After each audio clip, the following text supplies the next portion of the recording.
All right, guys, welcome back to another awesome episode of Eldest Born, a Three Brothers podcast. We are back with my good friend Hui, and it's been a little while since the last episode that we filmed together when he came to visit us in New York. But now we are in Boston, Massachusetts. I'm here visiting Hui in his hometown. He lives in suburbs right outside of Boston, and it's just been a glorious weekend. It's been great little vacation for me, and I'm sure you had like a good time kind of like getting away from it all. Yeah, I mean, like most of the time I spend my weekends at home. So when you come, I try to take you around places that my family would probably go to visit. And it's also nice because it's such a beautiful weather as we are sitting outside. And we got to go visit like the coast regions like Rockport and Gloucester. And then we had dinner at like Salem, and then spending a day and a half around Boston.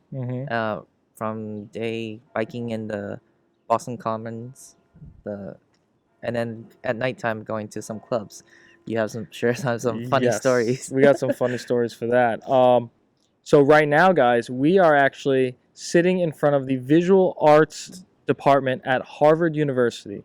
I picked this spot. I thought it was pretty appropriate since we're filming a podcast. We've been touring Harvard all day on bikes, and it's just such a beautiful day out for this. The weather is gorgeous. It's like warm and breezy, and they just had their graduation ceremony, so there's a lot of people walking around the campus and a lot of graduates taking photos. So it's been a really cool sight to behold. Yeah, they haven't taken down all the tents or something like that. So we're going around and we're trying to see some of the buildings. Some of the tents are like casting over. So, but it's very nice that since it's an open campus, a lot of visitors will get pictures everywhere. Right. The only thing I miss is getting to go into the library. Unfortunately, it's closed today. Yeah, Memorial Day weekend, everything's closed. And one good thing about Boston is like holidays, you have for the parking, it'll be Sunday pass. So therefore, no parking charges. So all around, you won't need to be charged for like a $3.50 for like parking or something like that. Well, that's good. We've saved a lot of money on parking. But what we saved on parking, we spent on the blue bikes. Yes. Which have been a lot of fun. We've been renting these bikes. They're kind of like the New York Citibank bikes, All right. where you ride them around the city for some sort of flat rate. But that's been a lot of fun. We did that in downtown Boston yesterday, and we biked through the Boston Commons around that lake, the pond or whatever. The pond in the public gardens, right? Yep. No. The one thing is to just don't follow our leads. The public garden are not allowed bikers. No biking allowed. We kind of went in without like looking at that sign, and then we realized there's no other. We realized there's no other people with carrying their bikes in. So we're like, we're the only ones biking. We're getting a lot more attention. Oh gosh, that was definitely fun. Those are some beautiful parks over there. And because it's Memorial Day, they had this this sea of American flags that they planted in the ground in front of the main obelisk in the park. Really, really cool. If you guys are ever here during this time, check it out. We took some photos. It was a good time. Yep. I hope you don't share that photo. I mean, I might. Yeah, he wear a shirt. It says "God Won" on the front, which is appropriate anywhere you go. But in the back one, that had a little meme in the back that kind of like, because you see a sea full of flags. Right. So I was taking a picture and my back was facing the camera. I was looking at the American flags. And on the back of my shirt, because it's a Christian shirt, it said "Glory is coming," and it had a picture of a cross. But we later kind of came to the conclusion that it's a little too morbid for Memorial Day, the way the picture was composed, because I'm staring out at a sea of like flags that are supposed to memorialize fallen soldiers, and my T-shirt says "Glory is coming." Glory will come. It's a little rough even for me, but we got a good laugh out of that. That was kind of funny. Yeah. So, what was the most exciting part of this weekend for you? Oh, well, hanging out with you, it's always so many. It's always exciting. Oh, dude. We have first off, biking around the area was great. But as we mentioned, Rockport we had breakfast. You Mhm. picked out the place in Beverly, and already when we drive out, we get the New England view of the greens, and then with such a sunny day, and our waitress was very nice, and then she's from Albania, Mhm. and she's been here for 4.5 years, and the lady was just telling us, yeah, it's beautiful around here. Take your time, take a look, and then we went up to the castle, Hayman's Hayman's Castle. Hayman's Yeah, Hayman's Castle, Castle. That was gorgeous. So Castle this Museum. Yeah. this castle was built by this gentleman whose last name is Heyman, Mm-hmm. and he had like 90% of the architecture shipped in from Europe, Yep. and he created this kind of amalgamation of Italian Renaissance Mm-hmm. and French architecture, Yep. and They he mix put it in all together Romans into this too. like rustic castle in the Mhm. middle of I guess it's the His pond. Boston Yeah. area though. Yeah. Like, It'll be is that around. considered part of Boston? That town It'll be outside, out of outside borders. of Boston, Yeah. by the shore. It's really gorgeous. It has a beautiful view of the Atlantic, Mm-hmm. and it's got all kinds of secret passages in it. Yep. And this one room in the place, there's two really beautiful rooms in the castle amongst other interesting rooms, but the two that I liked the most was the grand hall, Mm-hmm. Right. which Right. has like these beautiful fireplaces, and then it has an original pipe organ that has over 3,000 pipes, Mm-hmm. and all the pipes are hidden in the walls. Mm-hmm. So there are some pipes on display, but none of those pipes are actually associated with the organ. They're just for decoration. Mm-hmm. But the tour guide was saying that the pipes that are hidden in the building go from the walls up into the like rafters, Mm-hmm. and the smallest one is about the diameter of a drinking straw, and the largest one is 30 feet wide. 30 feet wide. 30 feet wide. How, like, think about that. That's like the size of a room. Uh-huh. Yeah, And that's huge. that's insane. I don't know where they were hiding that, or how that could even be controlled by the organ. Like, Yeah. how do you get air through that pipe? Like, I don't. I don't know. The flow will greatly increase, but yeah, the amount of sound rating. All I know is that Heyman was a. I remember catching that from the tour guide. He's a jerk in the way that he annoys all his neighbors when playing the organs, Right. and it would go cast out like half the town could hear. I think he said No, it was rumored to be heard 5 miles away. which is insane. Imagine living next door to this guy. He's playing his organ, Yep. and you could hear it at the local pub. Oh my gosh! And then the second most interesting room that I found was the one right next to that. It's basically a greenhouse, Mm-hmm. and it was originally covered in ivy and palm trees and stuff, but they recently had to take that down. Yep. The Palm main tree attraction died. in this room is this pool that's in the center, and it's a swimming pool, but the architecture of the pool is that of the Roman baths. Mm-hmm. In, I assume they have them in Rome, but Mm-hmm. when I was in the UK, I was in a city called Bath, Mm-hmm. and they are famous for their Roman baths, which are historical landmarks now. You can't go into them, but you can tour them, and really gorgeous. So he basically had a Roman bath in his house. He used it as a swimming pool. It was like 8 feet deep. Mm-hmm. And then He used to go to. You have to go to he goes to the second like floor. mhm. Oh, sorry. And then he would like to just show that people can like dive in. He would jump from that balcony down Right, with right. his head first. That was a funny fact because usually Roman baths are 1 to 2 feet deep, and yeah. his was 8. 8. So he tricked his friends into thinking it was shallow, and then he would dive headfirst. Oh my gosh, that would actually give some people a heart attack if they believed him. And then he can change the weather inside that entire room, right? Yeah, that was cool. So he has there's a switch that he could actually go to, and if people, he'll have like thousands of people inside that little room, not little, but like enough spacing to place everyone there. And then he would like, I guess, to joke around or something like that. He would put on the rain setup, and then everybody get like drenched with water. Right. So during parties, he would prank his guests. He would prank his guests. Which is interesting because I haven't seen a greenhouse that has climate controls where you can control weather inside. Mm-hmm. That was the first time I've ever heard of that. Yes. And it was when was he around? He died in 1960s. 1966, right? Yeah. around that I time. think it was 1980. I'm sorry, 1888 to 1966. Yeah. So that's a pretty long time ago. That's Mhm. advanced technology.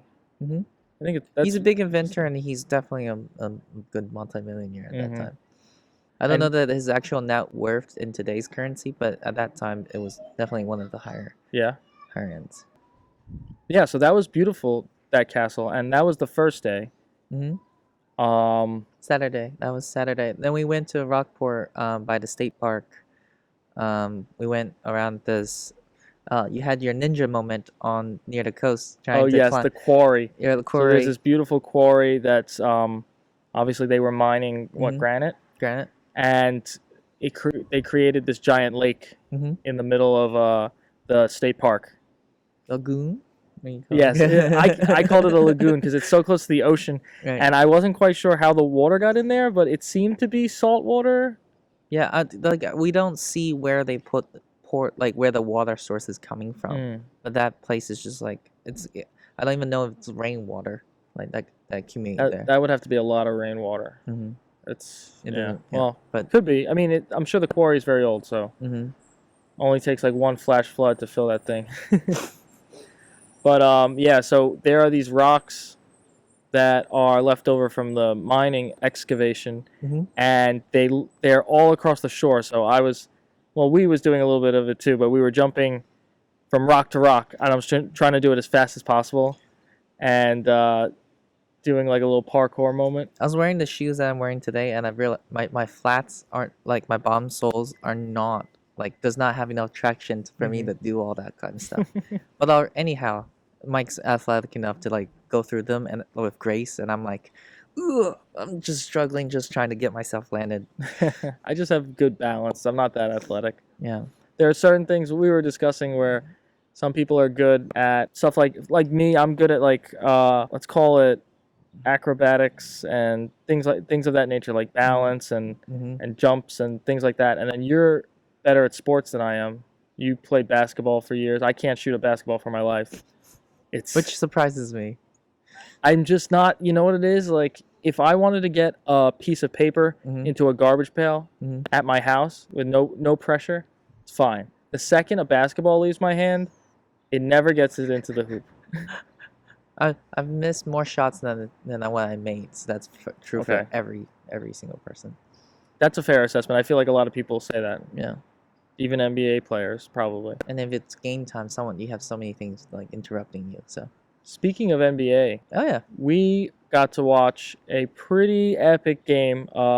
Celtics versus Heat. Miami Heat. Miami Heat. Yes. Or I'm sorry, the Miami Heat. There's no S. Miami Right. Heat.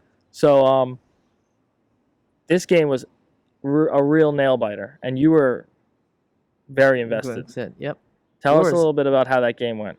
So the game was very close tied. I think most of the time, Boston had a lead point of like 9 points, and then they get like tied up very closely to a third quarter, and usually Boston they lead in the beginning of the game. At least the last two games they've played against Heat, they were down 3-0 in the beginning. 3-0 as in like total games for the series against them. The match, they eventually was able to finally make it to 3-3, but that for the sixth game we're 3-2, we win 2 games straight in a row, and they were able to win because they have a higher lead since the first to second quarter. They had like 13-14 points ahead. They kept it all the way, and they were able to finish strong like that. But once it starts to like once the Heat start catching up and tying up the game, then there's a great chance that Boston loses because we can't make the final shots. Yeah. And this happened again. Like we did not make the final shot after the foul. We had 3 seconds left, and we're down 1 point. Basically, after Butler got fouled at the 3-point line, I think he made all 3 or 2 foul shots were out of 3. Anyhow, we had 3 seconds, threw the ball in. Smart, one of the players, kind of with the green hair, catches about to throw the ball, shot the ball, and then it missed. And then there was like about like 0.1, 0.2 second. White tapped the ball, another player tapped the ball in, and it counted. So now and eventually, that lead us to game 7, which is tonight, and we're excited. So basically, they did a layup and Yep. made the point. Made the point. You and guys with, got to such see a the short time. footage from this game. The layup was literally made half a second before the buzzer rang, and it saved the game for them. Yeah. Which you can't. There's no way to like predict these things. It was No, it was incredible. One thing to note is that there in NBA history, there are no team that has come back and win from a 3-0 lead in games.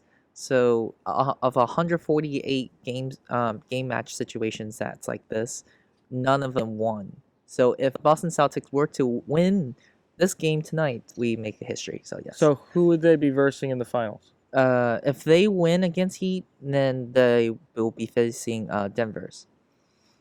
Denver Nuggets. The Denver Nuggets. Mm-hmm. Very interesting name. I've never heard of the Denver Nuggets. Yes. I also don't follow basketball, but still, that's So Mike half the time was like on his phone looking up parts Right. for his car, learning how to fix cars, and then the other time he's just looking at the game half invested until like the last couple minutes are coming up. If anybody knows anything about my life, my car is always Always giving you trouble. always giving me trouble. The most recent thing I had to do was replace the transmission, which is insane on a BMW. It cost me Yeah. $3,500. Yeah. And then on top of that, I'm now trying to get it to pass inspection, and I have an evap leak. So if anybody online wants to come to my house and diagnose this leak, I would be more than happy to Or have you work on my comment car. below if or anything anywhere. Is there anywhere someone that can leave you comments? Is there? Yeah, sure. YouTube, Instagram, Yeah. Facebook. Anybody can leave me a comment, and we'll try to work together to find out what's wrong with my car. But it's like there's a trouble code on the model BMW that I have that everybody dreads, and it's the P0174 code, and it's basically like a semi undiagnosable leak in the exhaust system. So after the mass airflow sensor, if you have a leak, they are very hard to find, because what's happening with the mass airflow sensor is it is calculating how much air is entering your engine. Right. And then it is telling the engine how much fuel to inject into it to create the perfect mixture so that the car runs efficiently. Problem is if you have a hole somewhere or a broken gasket, the extra air that comes through that hole messes up the mixture. And then my engine is running lean, which means it's getting too much oxygen and not enough fuel to create the perfect ratio. That puts a check engine light on my car, and I can't get it inspected, which kind of stinks because I got a couple of tickets I got to fight. Yeah, but the thing is that with the leak, it's coming. The pipes are well intertwined inside the bottom or the inside the car. So for you to find it, well, there's a few places I can check for leaks that are easily accessible. and more likely to leak. Right, and like rubber gaskets, things like that. And then I would have to go further down towards the oxygen sensors and the catalytic converters. Most cars have one catalytic converter and 2 oxygen sensors. My car has 2 catalytic converters and 4 oxygen sensors. And original BMW parts, the oxygen sensors are $325 a piece. And then you can get them for a little bit cheaper in other brands. And then the catalytic converters are like $1,000 a piece. Okay. And it's just insane. Luckily, at home, I have another pair of catalytic converters that I bought on eBay from a guy. He made his car a track car. So it's the same model car as mine, except when you have a track car, you don't have to get it inspected for emissions, because you're just putting it on a trailer, bringing it to the track, driving it, and bringing it home on the trailer. That being said, he sold his catalytic converters to me. I got them for a deal. Genuine BMW cats, $400. Both of them. So Fair. if Good I price. have to replace the catalytic converters, I will do it myself, and I'm going to use those. Yeah, save 60%. But that was definitely troubling me. That was on my mind the entire time we're at dinner watching the game. The guy's so focused, like he's out there, and then me and one of our other friend was here. So he's my coworker, and he joined us on the trip halfway through after around dinner time. His name is Sid. So he sits next to me, and we were talking. And then Mike's on the other end, just on his phone, trying to search up learn everything he can about doing it himself. Well, I do it out of necessity, because you know, I think I'm more afraid of paying a mechanic his labor fees than I am about buying the parts.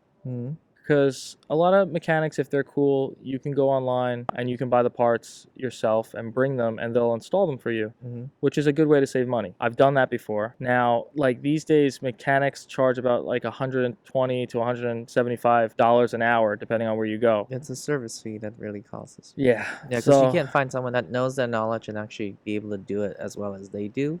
Well, questionable, because you don't know what level of skills a mechanics is. Because there's no way we know as normal people to evaluate how good they are unless we've done it ourselves before.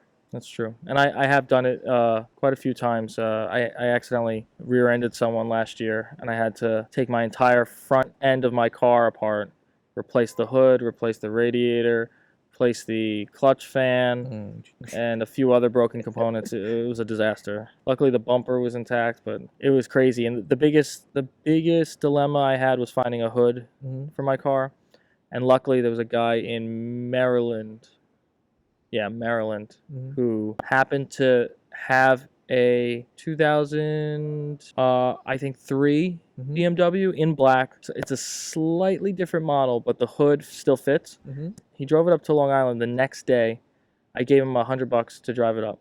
So like that was the most lucky thing in the world. Like, because you finding stuff like that, especially original body parts for cars that are that old, because my car's a 2005, so finding original parts is insane. Like you can't. So there was 2 other people in the country selling hoods for my car, and one was in Texas, and the other one was in California. So I got really lucky. Let's hope I don't crash again. Yeah, I feel like a BMW for older cars, those that like keep them are like a bit enthusiasts into keeping these old style cars, but not only old style. They're old style, but they're very advanced and very well maintained. The model I have is notorious for being a car that lasts a very long time. I've heard of people going up to like 500,000-600,000 miles with them. But it takes a lot of maintenance. And in the end of the day, you do it because you love the car.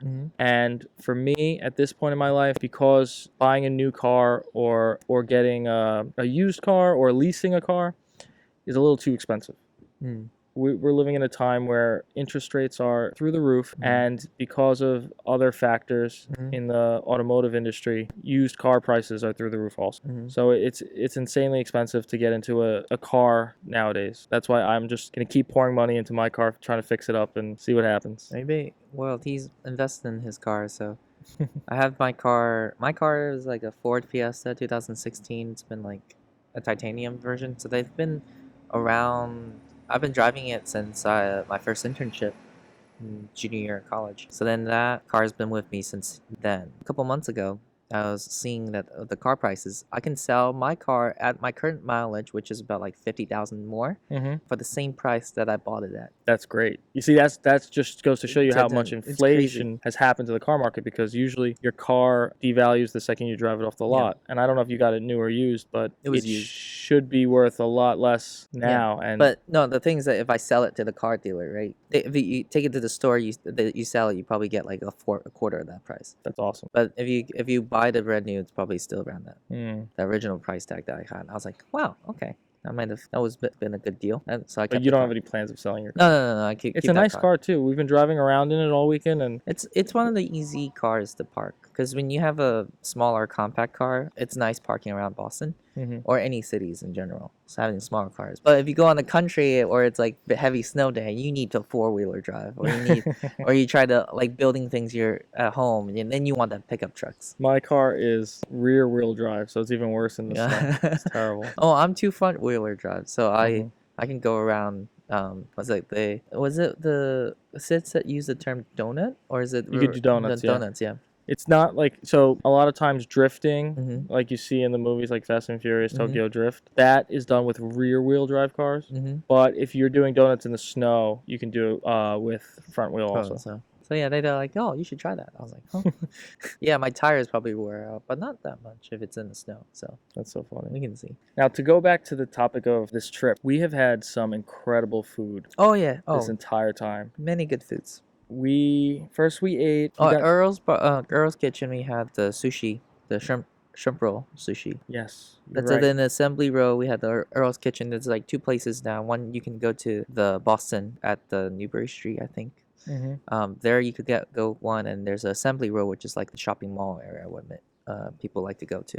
That was delicious. That was a really like fancy looking place. I liked it. Yeah, it's just like a small. It's like a nice bar with like a lot of like Latino music, like hype music, good environment, nice lighting, and then it's just a place that people will go to if they have birthday celebrations. So I think the few tables around us were having we brought in a cake with a little like candle, and it was like sparking as they were bringing it out, and they were cheering and singing the song to the birthday girl. That's cute. Yeah. That was good fun. And then the next morning we went to brunch in Beverly, like we mentioned. Yeah. That was a nice place. And then we went to, where did we go to dinner that night? We went to Salem. It's Koki Ramen, right? Koki Ramen, and it's like hidden. It's right beside. It's a Italian food bar, and also a Japanese like ramen and a few dishes out there. And then we had great beer. That was good. And I spilled one of my beers. I elbowed the beer. It went flying. He had like one sip of the beer, and then that happened. So we quickly ordered another one. But I had one the Jaeger. I had one of the best Jaeger I have had so far. Like it's a bit sour. Jaeger or lager? Lager. Okay. Yeah. I had one of the best lagers, and it was very, very, very delicious. Yeah, I like lagers. I had a black lager following evening at when did we watch the Celtics game? We were at Moxie's, which is a second floor. It is a whole hotel. The place right before that. Oh, I can't remember. It's like it's just a regular. It's across the street. It's American Street bar that I know that. It was Sid who picked it out. Okay. You just walk across the street. Can't recall the location. Yeah, I can't remember either. But they had Look some at good your beer receipt, too. It was a you'll find brewery. it. No, it was a brewery. Oh, Yeah, it's a brewery. Oh yeah, yes, it's a brewery. It's a brewery / restaurant right across the street from the Moxie lounge. And I had a good dark lager there. So I definitely like lagers, although I am a dark beer guy. Yeah, so. you're a dark beer guy. Stouts and porters, but there's nothing like that around here. Yeah, you can't find a single. You gotta. So we have more dark beer up in Lowell, outside of north of Boston, and also Maine might go with lighter beer, but they do have a few selection of stouts, but nothing like when we're in the city. They import it into the city. A lot of food places might not have that many good like black beers. The only thing you find locally, pretty much anywhere you go, is Guinness because it's the most popular stout probably in the world. But I'm not a big fan. Like even when I went to the Guinness brewery in Ireland, I loved the experience, but it wasn't any.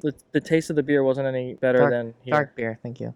Yeah, I actually liked the Guinness. They brew a lighter beer at the brewery that I really enjoyed, and I ended up making friends with one of the bartenders over there. He gave me an extra beer just for fun because he thought I was a cool tourist or something. I don't know. I told him I was from New York. He got excited. Yeah, New York. You know, I have been on the streets like walking casually with like during like winter time wearing a New York Yankee hat. Someone I guess was driven by was like a Red Sox fan, and then he goes boo as he like driven by. I think it's a teenager sitting in the car too, but it was interesting. So I don't know if we're very that friendly. I have heard New York, Philly fans aren't the greatest in terms of sportsmanship to the other fans, and I think Boston's another area where we're not really nice to other fans. To other fans, especially in New York. Red Sox, sorry you guys, if you guys are Red Sox fans, that we're not really doing really well. So it's been those times where if we're not doing well, our ticket prices to the Fenway Park is like cheap. Now yeah, we were just looking at ticket prices, and they're pretty abysmal. They're like $20. $20, less than 20. Someone's like 16, 17, depending on which seat you pick. But that's a fair price. Are you a big baseball fan? No, but we have watched Kids. Oh, another good kids movie. I think I have to think of the actual movie. We have to add it later. Was I there? No. It's like it's a kids movie. We watched it as something pit yard something. The Sandlot.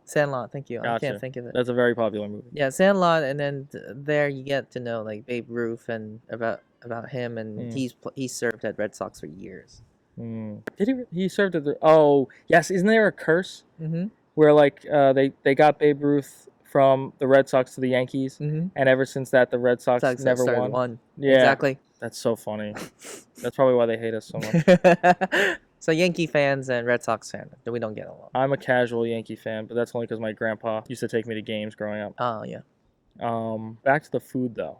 Oh yeah. Yesterday morning we We had ate Shanghai at Fresh. a Chinese. Was it technically dim sum? What would you consider that place? They're like appetizers, or just well, dim sum is appetizer. That's Okay. dim sum is technically like small dishes that we Right. use another word for it. That was really good. We got spicy chili beef and pork and egg Mhm. noodles. That Well, was the interesting. term was 臊子面. That's in Mandarin. That's in Mandarin. English, I don't know exactly how to translate it. So like, it's like grounded pork with like beef tendons, and then mixed with like chili oil and like soup based noodle. Yeah, that was tasty, but a little spicy, but it was really really tasty. Now, you just said a word in Mandarin, and that reminds me that I am always impressed when you start teaching me Chinese words. And there was something you were showing me yesterday about the different inflections of some words in, I assume, Right. Mandarin? Yeah, so we have Mandarin, we have four tones, ah, ah, ah, ah. So there's four tones, and when pair it with another letter in front of it, it changes the word and its character as well. I was showing Mike on my phone on the pinging that if I type in 我, which is me, or I, 我喜欢, like I like something or I love something, 我喜欢, and then just 我 itself, W-O, you type it in, you can say 我 as in like I'm holding something, 握把. They just combine with another word. And then there's something like 握倒, which is like lay flat. Similar pronunciation, very close, but just tone difference. And it will combine with another word would mean a different thing. Right, and I was responding to him by saying that most Americans can't even speak our own language, so I can't. we would never be able to comprehend something as complex as having four different tones of the sound ah. Yeah, and then you have other like regional different dialects of Mandarin, where Cantonese has 9 tones. And 9 tones of ah? 9 different tones, yes. Oh my gosh. How So- do you know any of them? No, I never did the formal like training because I Okay. never went to a formal school with that. But I haven't captured that. But occasionally I can like imitate somebody I speaking. can imagine it's like ah ah ah ah ah ah ah ah ah. It just Yes. starts to So the become tone screaming at the end. ah, and then there's a flat ah, and then there's a round shape. I think you can see it in Spanish as well. You see, at that point, well, I understand. Yeah, the little markers above the letters, like letters, the yeah. tilde and stuff, Mm-hmm. they do change the tone, which makes sense because I took Spanish in high school, so I understand a bit of that. But it kind of sounds like singing to me when you describe it because the tone changes what you're actually saying.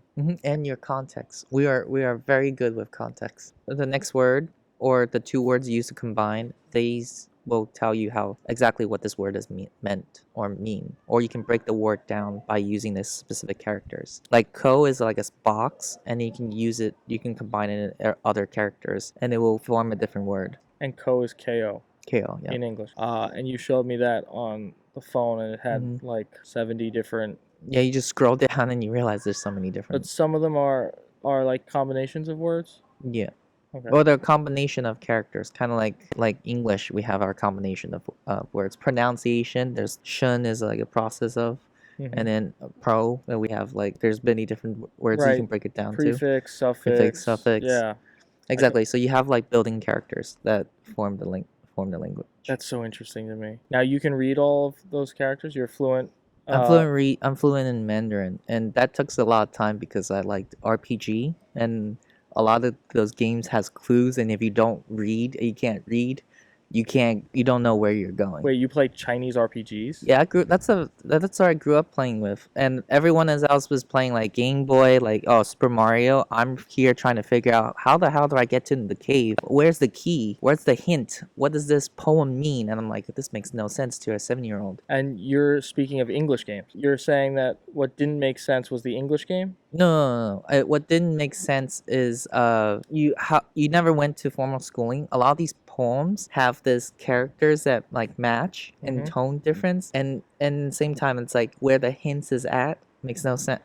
Doesn't make sense if you never gone through a little bit of like training in terms of knowing what each word could break down to. Okay.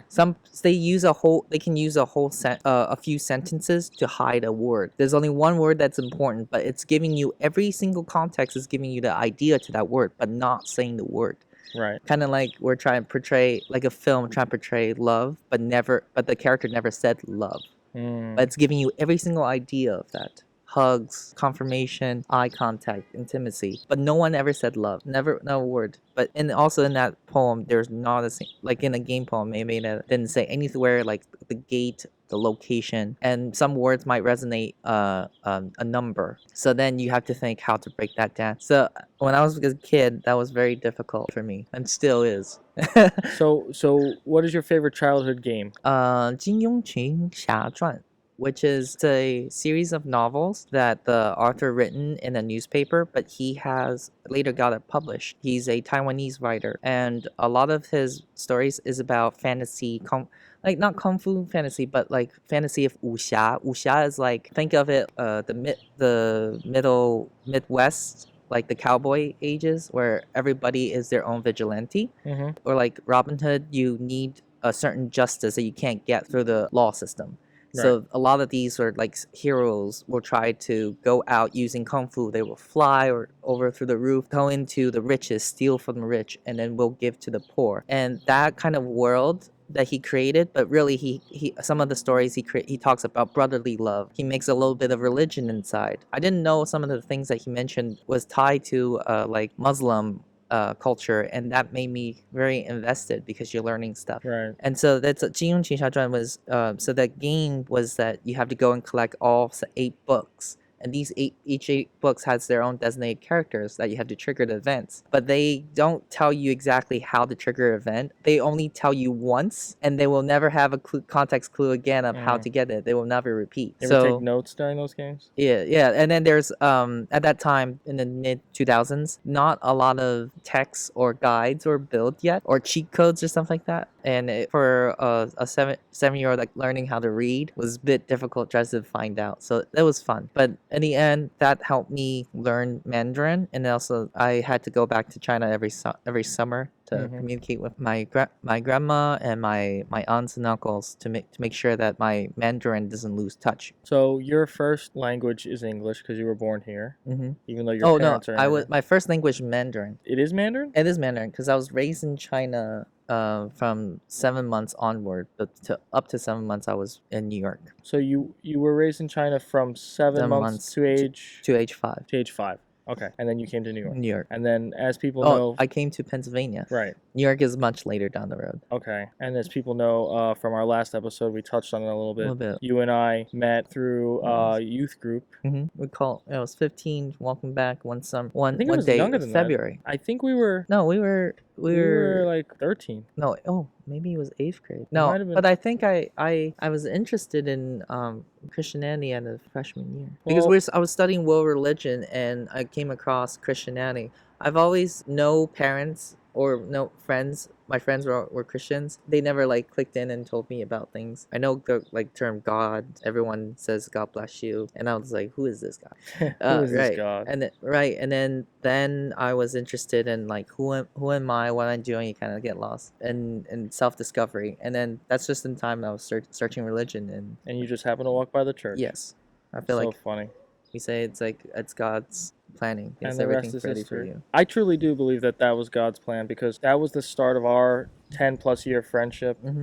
Now we're here. I'm 27, you're 26, and we're sitting in Boston. We're like got our lives together, and we're still talking about God. We're still. I'm not sure I've got my lives together. I think you're well handled than I did. Well, you know what? You're an engineer. You have a great job. You're building your career. You're building your bank account. You know, trying my best. You have a car. You know, a lot of people, especially young women who are looking for a good boyfriend, those are admirable qualities. Oh yeah. So I think you have your life together. Life together. There's a lot of things that could be better, but yeah, we'll go with what we have. That's what everybody though. But you live in one of the most beautiful cities in the United States. Well, mostly European city. Beautiful is a subjective term. Okay. But it is beautiful though. I happen to find a lot of beauty in European architecture. Yes, I do too. Starting as a kid, when we learn history, we learn a little bit of architecture. The Roman arch, the Gothics in the church, the structures of concrete. That always amazes me. That's why I like to explore texture. You know what I recently found out about Roman concrete? The reason that their structures have lasted this long throughout the years of like wear and tear. and now in the modern age tourism, and is because they put a certain amount of limestone into their mixture of concrete. Now, what happens with limestone is the concrete will crack, water will get inside of it. And now in America, that's like death to whatever structure, it'll just fall apart. All houses, trust me, all houses in New England from 1960 built above will have water problems. Right. Because it gets right in there, it freezes, it expands, you get bigger and bigger cracks, and then the concrete just falls down. You know, with few exceptions, there are buildings and skyscrapers that are still made from concrete. But the reason the Roman concrete lasts so long is because the limestone, when it gets wet, there's a chemical reaction that happens that it self-heals. The limestone gets wet, turns into a sort of super glue or adhesive, and it fills the crack, and it turns into like instant cement almost. It self-heals the cracks, and like that's why if you look at some concrete over there, it has these white veins where the cracks are, and it's kind of like dripping almost. It has that sort of like weathered look where it was leaking something. Or it's like little water or carbide or something like that. And that's white carbide. It literally, anytime it cracks, it heals itself, which I think is so incredible that they figured that out. It's a genius idea. And it's lasted thousands of years. How long would they rule the Romans around? I want to say 1,000 years. It's been over 1,000 years because I can't remember because I remember like 300 BC. That's when like Homer had his. That's Greek though. That's Greek. Yeah, before that. So I'm gonna give you a frame of reference because there's a few things that pop up in my mind. The first one is in the Bible.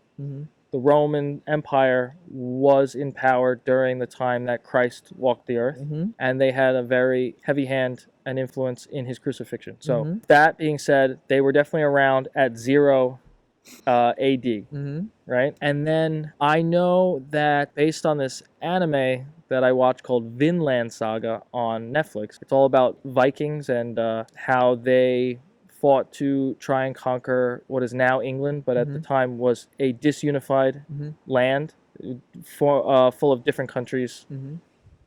And so the Vikings were fighting the Anglo-Saxons. And during that time, they give a brief history in the show about where the term Britannia came from, which is translated now, it turned into Great Britain. Britannia is the name that the Romans gave England when they inhabited it. Right. And that's where you get some like Roman architecture in the UK. That being said, the show takes place around the turn of the century, somewhere between 900 and 1000 AD. So they were gone by that time. Okay, so it's still. So I don't know the exact dates, but still lasted longer than Chinese dynasties. Yeah. Most dynasties last like 150 years. What's the longest Chinese dynasty? Qingchao. It's like the Renaissance age for them. But even then, 200, 300 years. But then they kind of like, their different rulers might try and take over. So yeah, it's still not really too long. The Qing dynasty. Not Qing, Qin, but Qing, Qing with a G in it. So there's a little difference. But yeah. Well, listen, the great American empire is going to crash eventually. It's heading there. If you keep up with politics, it looks like we're headed down the. You keep up with any financial or Wall Street's predictions of recessions happening this year around. We're in the recession already. We are in the slow recession, and then the end to next quarter, which is beginning of February. Oh, so we're doing good. We're doing good, guys. Gosh. But we're heading into a depression. Yeah. How is it? Can it be cured? Well, most people are already emotionally in a depression, but financially. You know, there's a study of mice that they kept in a cage. Basically, you fed it food, you fed it water, and you give it wheels for it to train. So all like ideal situations, they don't have to work so much in their life, and they quickly populated, reproduced, and hit a certain number. Then they start to die off. Some of them stop working out, go onto the wheels. There are some mice that actually breaks apart from the group. The very thin, very well looking makes me think of the Korean society in some sort, because bearing kids is not something they need to do, and it's also become more obstacle for them to bear a kid, and not actually financially or socially worth it for them. So basically what you're saying is that after a certain population threshold, the mice start start to structure their society like humans? It's humans. That study is saying that there's a potentiality that humans societies will evolve like that, where if we occupy enough land space, we have nothing to worry about, then life becomes meaningless for some. They will stop challenging themselves, and we all just become very fat and die off, or go extinct. We will stop reciprocating, reproducing. Then there's selected few that will just not have any offsprings at all and not interested in offsprings at all, but they will keep them really well maintained. They still do all these like workouts and stuff like that. That keeps them at the top. You're saying this like the study is talking about the future, but when I listen to this, I hear that what you're describing is basically happening right now in America and in Western Europe. Like the whole Western culture is pretty much gearing up to look exactly like these mice. And another thing is besides Korea, it's also Japan. Japan is one of those rates where like they have too many elders, and then a lot of healthcare systems geared towards helping them, but that doesn't actually help in terms of bringing up the GDP or productions or insourcing, outsourcing that for technology and stuff like that. And also it limits a lot of job opportunities because some jobs are life term. Once you're in it, you work there forever. And a lot of them are so busy and occupied that they don't have time or room for kids, and it's not affordable for kids. And also they have a lot of standards when you have a kid that you have to participate in a lot of certain events. That's like mandatory to make sure the kid gets ahead of class. They have to go into the right school, and college loans are so expensive that we are going to set 10 years of our life dedicated just balance off the years that we went for college for that 4 years. And for them it could be 20 years or never. That's criminal. And because that, and also the interest works against us. Well, the U.S. has some of the highest college debt everywhere. Also, our credit card debts are really high too. Our credit card debts are hitting new ceilings lately because everyone's borrowing. I'm not surprised. Nobody has money, and inflation is through the roof.